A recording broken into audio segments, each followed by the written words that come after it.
Bom, vou fazer um panorama político aqui rapidissimamente, aí a gente vai conversar com o Wilson para ver um pouquinho de bastidores aí de Brasília. Vamos colocar na tela aqui essa matéria do novo PIB. Ontem a gente falou com quem assistiu ontem, a Rafaela Vitória, economista-chefe do Banco Inter, e ela estava animada, né, que o PIB tinha subido mais do que a gente tinha esperado, né, e o IBGE revisou os números do PIB de 2021, então aumentou o PIB para 2021 e 2022, consequentemente, e uma relação que é muito importante para o mercado, e ela comentava ontem, de quem não assistiu, vale a pena voltar e assistir ali aqueles 20 e poucos minutos de conversa com a Rafaela, é uma aula de economia, e ela fala de uma forma que todo mundo consegue entender, até eu, e um número que é importante é essa razão dívida líquida sobre PIB. Então, como é uma coisa sobre a outra, quando você tem um PIB menor, você melhora, ou maior, você melhora essa relação. E aí você tem um percentual menor de dívida para PIB. Isso significa que o país está menos endividado, consegue gerar caixa para pagar as dívidas. Basicamente isso. E isso também dá um espaço maior para você ter uma política monetária, talvez pode até ficar um pouco mais contraída, mas no nosso caso aqui, como a gente tem o serviço da dívida, né, a gente tem que pagar os juros, o juro também muito alto atrapalha e você pode trazer um pouquinho mais para baixo, conforme as coisas vão voltando ao lugar, tá? Inflação em queda, crescimento em alta, sempre bom. Mais emprego, mais dinheiro, e não é Faria Lima que gosta, gente, tá? Todo mundo. Vamos lá. Com o novo PIB e espaço para gastar fora do teto, sobe a 148 bi. Esse número dos 148 bi, obviamente, estimado pelo pessoal lá do grupo de transição do governo eleito aí, do presidente eleito Lula, e aí eles falam que, olha, agora o poder público terá 148 bilhões em folga orçamentária no ano que vem, o número é 12 bi, maior que a estimativa anterior, portanto era 136, que tinha sido apresentada por Nelson Barbosa, ex-ministro da Fazenda de Dilma Rousseff, né? Então, talvez a gente deva olhar a conta com um pouco de cuidado. Não estou falando da competência do senhor Nelson, mas às vezes tem um pouco de narrativa também que a gente gostaria de encaixar aí. Como o montante gasto pela administração pública é vinculado ao PIB maior, a expectativa de crescimento do PIB neste ano deve aumentar a folga no caixa do governo, e isso, casualmente, viu, gente? Casualmente caiu aí naqueles 150 bi que o Lindbergh falou 2-3 dias atrás, repetiu ontem, Lindbergh Farias, do PT, também um dos membros da equipe de transição, e falou meio assim, olha, 150 é um número que para a gente tá bom. E eu vou contar uma coisa para vocês. O que a gente tem visto no mercado é que 150 é um número que o mercado também está topando. As movimentações, quando se fala nesse número, são bem baixas, e já estamos voltando aí para um corte na taxa de juros até o fim do ano que vem, e já praticamente apagamos aquela previsão de alta que a curva estava precificando nos juros, tá? Então, parece que o mercado também está olhando para isso com um certo conforto, tá bom? Matheus, também o Mercadante ontem falou algo que coincide também com o que o noticiário tem mostrado e o que a gente tem aqui no Antagonista antecipado para vocês, e o Mercadante diz que a construção do novo arcabouço levará 2 anos para ser feita, né? O novo arcabouço fiscal, né? O que vai substituir o teto de gastos, que é o que a Faria Lima, como o pessoal gosta de chamar, tem olhado com cuidado, assim, tem um medo de que a gente não tenha um novo arcabouço fiscal para ficar no lugar do teto. Beleza, o teto não está funcionando bem, então vamos construir uma nova ferramenta. E aí dizer o seguinte, nós precisamos de um novo regulamento constitucional que garanta a construção de um novo arcabouço fiscal. O objetivo é que ao longo de 2023 a gente possa assegurar recursos para 2024. Pode subir um pouquinho, Matheus? Nós não temos como votar neste final de ano. É impossível, diz Mercadante.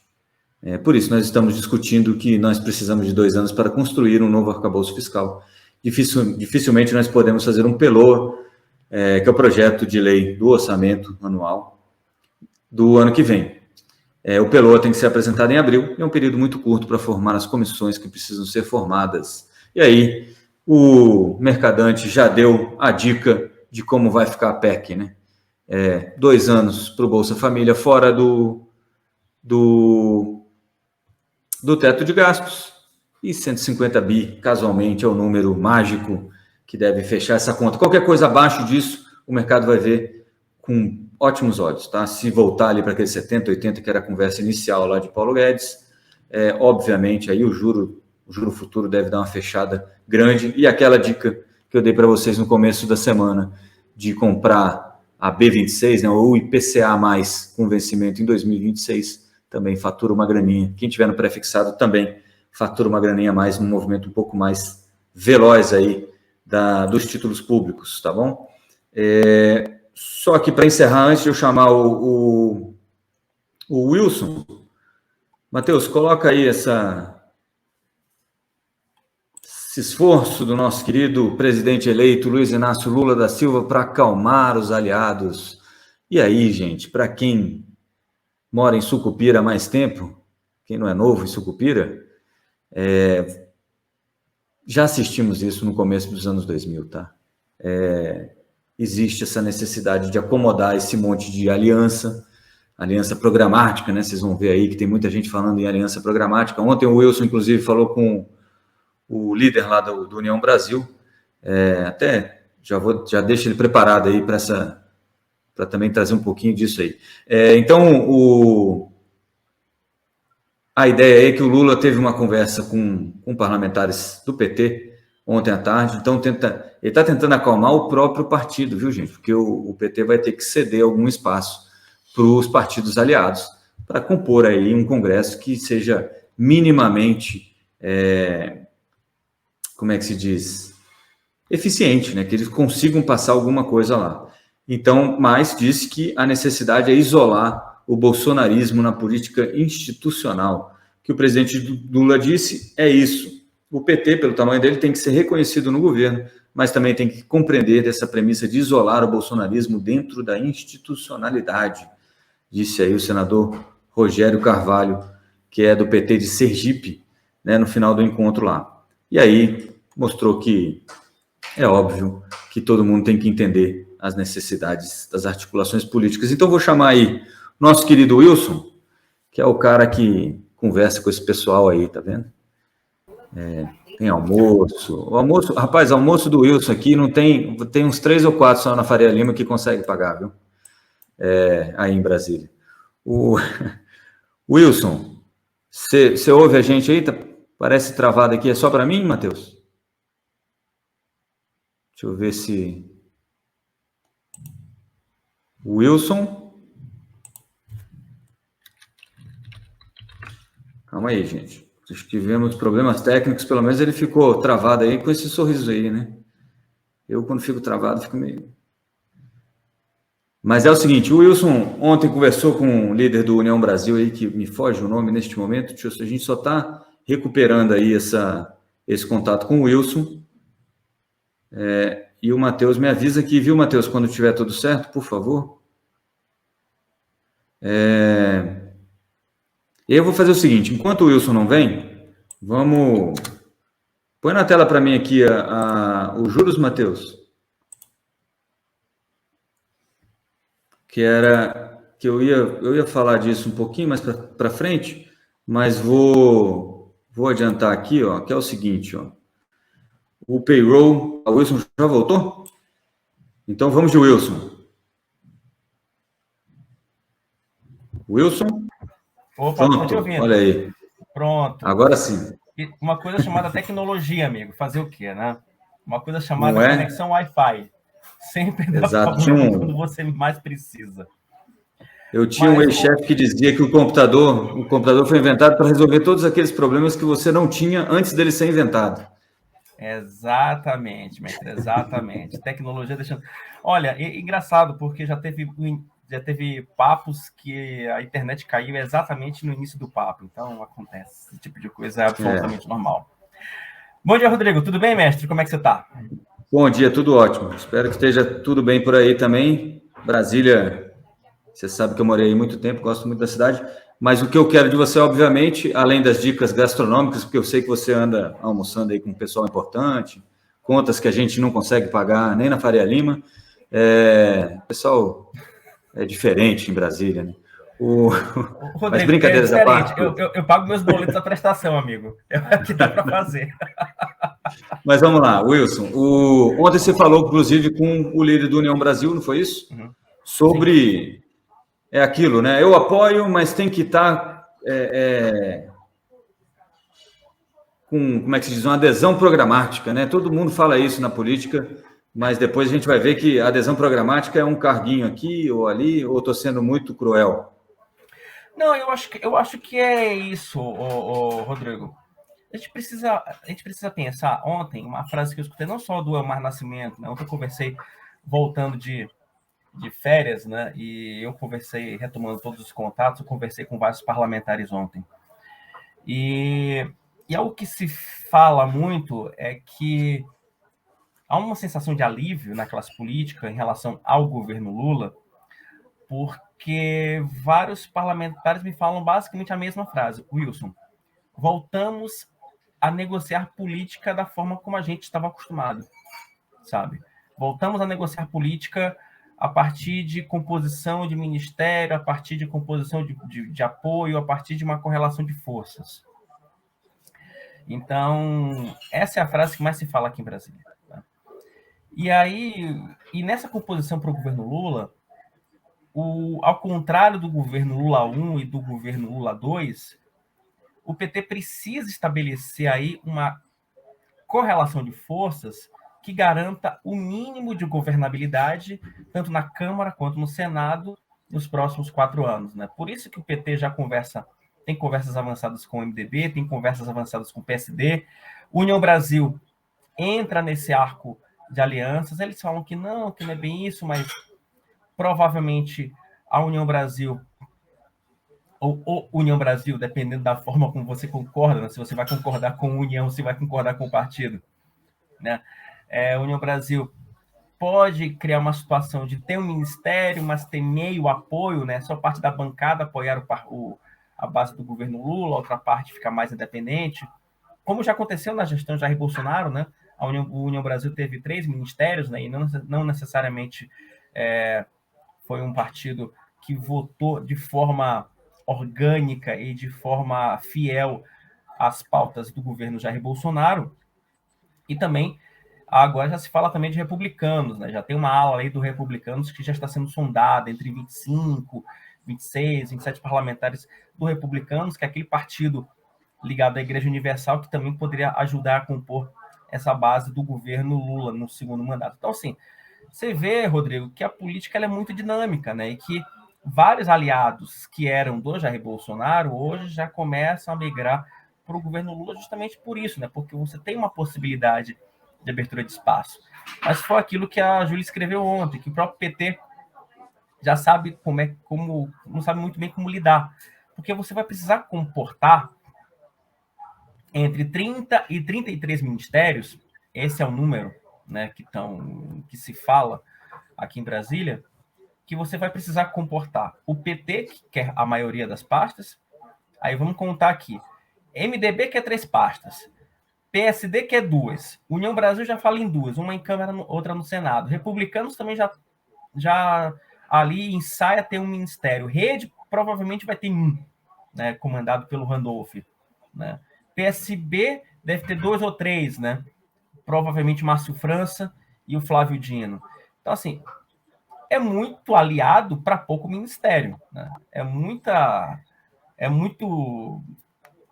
cacique para pouca oca, sabe? Então, não vai ser um trabalho fácil para o PT, mas o PT ele precisa fazer isso para conseguir aprovar, nesse primeiro momento, algumas medidas como essa PEC do Lula, PEC da transição, PEC da gastança, enfim, que é justamente aquilo que você falou agora há pouco. Oi, Rodrigo. Você acha que, assim, porque o Lula está cedendo espaço para outros partidos, mas aí ontem vocês ouviram aí em Brasília ele falar que não quer que não vai ficar refém da Faria Lima ou algo parecido algo com mais ou menos esse tom, né? Como é que é isso, afinal de contas? Ele ouve ou não ouve a Faria Lima? Porque eu tenho para mim, e tenho ouvido de gestores, que ele responde sim a Faria Lima, ele tem o discurso dele lá mais aguerrido, né, falando para os convertidos ali do PT, mas ele acaba negociando para também deixar o mercado financeiro razoavelmente atendido, né? Ou não? Não, eu acho que a tua análise tá correta, Rodrigo. Agora, é bom lembrar que com a volta da política tradicional, volta também aquela premissa, né? Vou criar dificuldades para vender facilidades, né? Cria-se também esse universo. Isso faz parte do jogo político. Então, quando o Lula deixa claro, quando ele fala, por exemplo, para a bancada da União Brasil, durante uma reunião que aconteceu na próxima terça-feira, que ele vai priorizar o social e que ele não vai ser tutelado pela Faria Lima, ele dá um indicativo de que não necessariamente ele vai rasgar qualquer tipo de contrato ou coisa do tipo, mas que ele vai tentar conciliar dois mundos, né? Ele vai tentar conciliar o mundo da militância, né?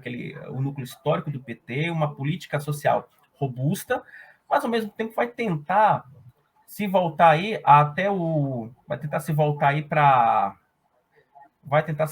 para anos anteriores e tentar se espelhar para 2002, 2003, 2004, 2005, que é justamente o período em que ele teve o primeiro mandato, sabe? Que ele trabalha a partir da premissa, Rodrigo, que ele pode fazer uma política social forte, tendo expansão do gasto público e também conseguindo um crescimento do PIB. Então, essa é a aposta do PT, né? E essa é a aposta, do PT, que a partir de 2000, a partir do próximo, a PEC da transação, melhor dizendo, ela foi apresentada com um período de 4 anos, e o PT já topou que a PEC tem a vigência de apenas 2 anos. O PT também já assimilou que a licença para gastar vai ficar na casa de 150 bilhões. Foi aquilo que você falou no início do programa, né? O mercado já precifica isso. E, de fato, o PT não vai inventar, vai ficar muito nessa linha, né? É isso, o PT apresentou um teto aqui para tentar ganhar aqui. Isso é natural da política. Não é novidade no governo Lula, isso, inclusive no governo Bolsonaro já aconteceu, mas é aquilo, Rodrigo. O Lula, a mensagem que ele passa é que existe uma mensagem sim para a militância, né? Existe uma mentalidade de que vai ser um governo muito calcado no social, mas pelo fato de você ter um Congresso mais à direita, pelo fato de você ter uma oposição que ela vai ser dura no Congresso, PL vai fazer uma oposição muito dura, uma ala do PP vai fazer uma oposição muito dura, não é um governo que se imagina que vai dar um cavalo de pau e vai fazer uma maluquice do ponto de vista fiscal, porque há uma questão da governabilidade que ela vai ser muito sensível, Rodrigo, sabe? E qualquer tentativa de cavalo de pau que o governo Lula vá dar pode criar um embaraço para o próprio governo e pode criar uma condicionante muito perigosa até para que esse governo sequer termine, entendeu, Rodrigo? Então, há esse receio dentro do PT. Então, por isso que então, assim, vamos com calma, e é isso. Para a gente encerrar aqui, Wilson, os números que vocês estão ouvindo aí são 2 anos e 150. Existe uma possibilidade disso vir mais para baixo? Ou você acha que fica muito difícil? O PT ficaria muito aguerrido? Olha, Rodrigo, eu acho muito difícil. Não descartaria, tá? Não descartaria. Mas eu acho muito provável. Não, para baixo. Eu acho que. Não, para cima a gente pode descartar. Não, para cima descarta, esquece. Para cima descarta. Eu não vejo um. Agora sim. Quer dizer, isso até me faz lembrar uma. Desculpa interromper você. Lógico. Isso até me faz lembrar uma frase de um filósofo pós-moderno. Como é que a gente fala? Filósofo agora da nossa época, né? Que do jeito que está, pior não fica, não é isso? Acho que era grande filósofo Tiririca da campanha de 2010, né? Grande frase. Nunca imaginei que essa frase seria tão bem utilizada em nossos tempos. Olha, Rodrigo, você fala muito do povo de Sucupira, mas olha, eu vou te falar uma coisa, eu cobri 2010, né? Então, assim, já tô nesse mundo, ó, já faz um tempinho. Então, não parece a minha carinha, mas já tô nesse mundo já faz um bom tempo. Mas, Rodrigo, assim, o que se fala em termos de Congresso é o seguinte. Só que tem um detalhe aí que eu acho que a gente não pode deixar, a gente não pode perder de vista, que é o seguinte. Projetos que chegam no Senado, chegam na Câmara, às vezes eles chegam de um jeito e saem de outro jeito totalmente diferente. E só para a gente explicar um pouco esse trâmite legislativo, o que ocorre? No Senado, há uma preocupação maior com os estados, né? Então, há uma influência maior de governadores. Então, com esse tipo de tramitação de matéria de caráter econômico, os governadores sempre tentam colocar alguma brecha, algum penduricalho, é o que a gente chama de jabuti, né? Sempre colocar alguma coisinha ali dentro do texto para que esse texto, para que ele tenha algum tipo de vantagem benéfica. Tá? Na Câmara, é um pouco mais complicado, porque lá, quem influencia, às vezes, muito é o prefeito. Então, dependendo de como é que o texto vai chegar na Câmara, né, você pode ter um acréscimo ou outro de custo. Porque, assim, a gente tem que entender que essa PEC, ela tira do teto de gasto o Bolsa Família e também outros gastos sociais. Tá? Então, o que vai delimitar se vai ser 150 bi, se vai ser 180 bi ou se vai ser 120 bi, vai ser o alcance dos programas sociais que essa PEC vai atingir. Então, esse é o ponto. Então, assim, tirando basicamente já o Bolsa Família e auxílio complementar de R$150, você fecha em 150 bi. Se você acrescentar outros programas, vai para 180. Entende? Então, por isso que eu estou te falando, Rodrigo, que, assim, a tendência que hoje fica em 150, não acredito em 180, porque eu acho que 180 você vai alargar demais essa margem fiscal. E muito provavelmente, quando o texto chegar na Câmara, pode haver a possibilidade até de você ter uma redução desse patamar de 150 para 130, 135 bi. Então, assim, vai depender justamente dos programas que a PEC vai conseguir abarcar a partir da semana que vem. O texto começa a tramitar. E tem um detalhe, Rodrigo, que só para a gente fechar, para não ficar muito longo esse comentário, é que essa PEC ela vai ter que tramitar em tempo recorde. Nunca uma PEC tramitou em 2 semanas. Até porque é um processo longo. A tramitação de PEC, uma tramitação normal de PEC, ela, só para você ter uma ideia, são 2 votações no Senado, que você precisa de 49 votos no Senado, 307 votos na Câmara, você precisa passar, você tem a apresentação do texto, passa por 40 sessões de CCJ, 40 sessões de comissão especial, depois você tem um interstício de 10 sessões de plenário para chegar na votação do plenário, chega na votação em plenário, você tem um interstício de outras 5 sessões entre uma votação e a segunda votação, e esse mesmo rito que eu falei agora há pouco precisa ser repetido no Senado. Então vejam como é que é complicado você... eu falei de uma tramitação da Câmara e teria que passar pelo Senado. Sim. É parecida, né? Então vejam como é que é um espaço longo. Essa PEC, ela já vai ter que sair da CCJ a partir da próxima semana, pronta para ser votada em plenário. Provavelmente ela deve ser votada em plenário se ela começar a tramitar na Câmara na quinta-feira da próxima semana. Né? Então, esse é o prazo. E ele já vai ter que estar pronta para... Você já vai ter que votar, o texto final. Você não vai ter espaço para modificar o texto. O texto que sai da CCJ já vai ter que ser o texto de plenário da Câmara para ser o mesmo texto plenário do Senado para ir para o texto da Câmara. E para agilizar a votação na Câmara, ela já vai ter que ser apensada a uma outra PEC que tem tramitação na Comissão Especial, que tem como relatora a Luísa Canziani. Então, assim, que já vai ter uma outra... Não, outra relatoria, perdão, estou me informando aqui. Então, assim, você já vai ter que pensar por uma outra proposta fiscal, que já vai entrar aqui na Câmara, e aí daí que vai entrar para a votação em plenário. Então, vejam que, assim, ela não vai ter tempo para ser maturada. Então, o texto... Então, por isso que eu estou falando... E tem que ficar na Câmara como veio do Senado, né? Isso não volta tudo para o Senado, tem que fazer tudo de novo. Exatamente. Tem que voltar... O que pode acontecer... E por isso que eu estou te falando, Rodrigo, que, assim, quando o texto sair do Senado, quando for para a Câmara... estou me confirmando aqui. A relatora da PEC que está na Câmara é a Tabata Amaral. O que acontece? O texto, quando sair do Senado, já vai ter que estar pronto para a votação na Câmara. Por quê? E aí, o máximo que pode ser feito na Câmara é você fazer redução de texto, você tirar a parte do texto, que é o que a gente chama de emenda supressiva. Que quando você faz a emenda supressiva, você não precisa... Aí ele não voltaria para o Senado, entende? Então, assim, trocando bem em miúdos para ficar claro para quem está escutando a gente. Se na Câmara abre uma brecha fiscal, você inclui 10 programas e você tem um rumo fiscal de 150 bi, Na Câmara, você tem duas opções. Ou você mantém esses 10 programas, ou você reduz para 9, 8 ou 7. Entende? Então, por isso é que o texto que vai sair do Senado, muito provavelmente vai ser o texto que vai sair da Câmara e não há margem para aumento de despesa. Porque se você incluir, aí sim, você precisaria voltar de novo para o Senado. Entende? Então, E aí não tem tempo hábil. Aí não tem tempo hábil para isso, exatamente. O tempo, nesse ponto, corre a favor para uma PEC mais econômica. Perfeito. Wilson, muitíssimo obrigado por ter atendido aí o nosso pedido. Você é sempre muito bem-vindo aqui, obviamente. Essa é a primeira de muitas, eu espero, participações suas aqui. E obrigado por esclarecer aí coisas que, para a gente aqui, desse lado aqui do balcão, às vezes são meio... como é que eu vou falar? Meio difíceis, né, da gente entender. Nada que é isso, Rodrigo. Eu que agradeço o chamado. Pode chamar a hora que você quiser. Aqui você sabe que o celular é ligado 24 horas por dia, 7 dias por semana. E é isso, por favor, pode contar com a gente. E te agradeço também, né, Rodrigo? Você sempre participa lá do Papo Antagonista, explicando, fazendo o caminho inverso, né?